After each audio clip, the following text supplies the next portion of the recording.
And I'm watching it on TV one day. I have this one favorite fighter. His name's Randy Couture. Randy is 48 years old. He's in the best shape of his life. He's ribbed from head to toe. He's got the body of a young 20-year-old. They call him Captain America. And I'm watching him on TV. My wife, she thinks is stupid. She walks into the room. She rolls her eyes. I said, honey, that's Randy Couture. Randy is 48 years old.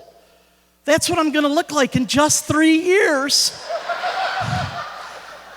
So she's excited about it. Bought myself some time. It really is wonderful to be here. I became a new dad. And, a few years ago. In order to do that, my wife and I, we had to fly all the way to China. And I learned a couple things when I first stepped off that plane in China. The first thing I learned was that I was the fattest guy in all of China. My wife, she's tall and thin and pretty, you know. Together we must have looked like the number 10 roaming around the countryside. My wife is like the David Copperfield of the wet wipes. Watching her is like watching a whole magic show going on. She can clean up an entire mess with one wet wipe. Takes me 68 wet wipes to clean up my boy. And sometimes I gotta leave him there with his legs dangling in midair and run to Walmart and buy more wet wipes. And he was such a blessing to our family. My parents went out and adopted 3 more children with Down syndrome. And that's how I grew up. And I was sitting in that restaurant remembering when we used to go to restaurants as a family in this country in the 70s, and everybody would stare at us. My mom, she always had a wonderful way of handling things. She would just say, just ignore them. Just eat. So I did.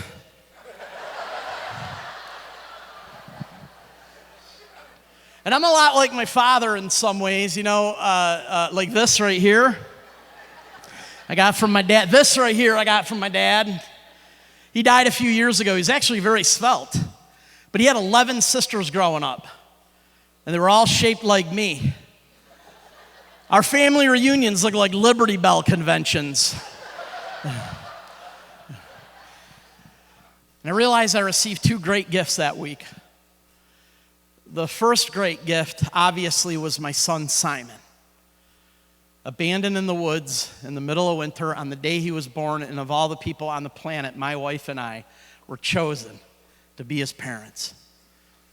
And the second great gift I received, though, was that for 2 whole weeks, I got to experience a piece of what my father must have felt like in our country in the 70s.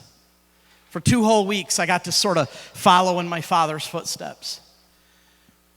For 2 weeks, I got to be sort of like my dad. I wouldn't trade that for anything in the world. 2 weeks after we committed to adopting Shay, my wife found out she was pregnant.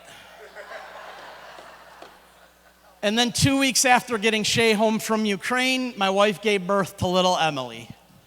And we placed her for adoption.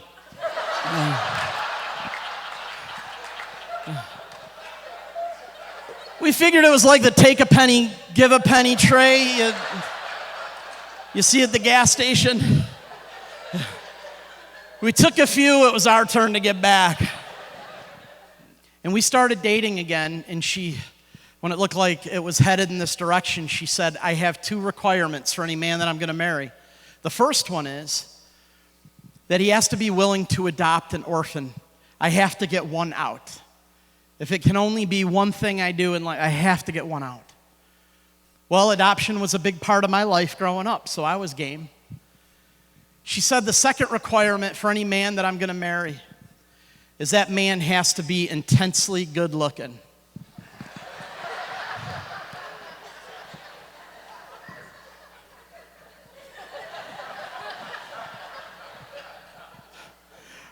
A few years ago, I was at a show in Atlanta, Georgia, and from the back of the auditorium, a lady yelled out, "Who'd she marry?"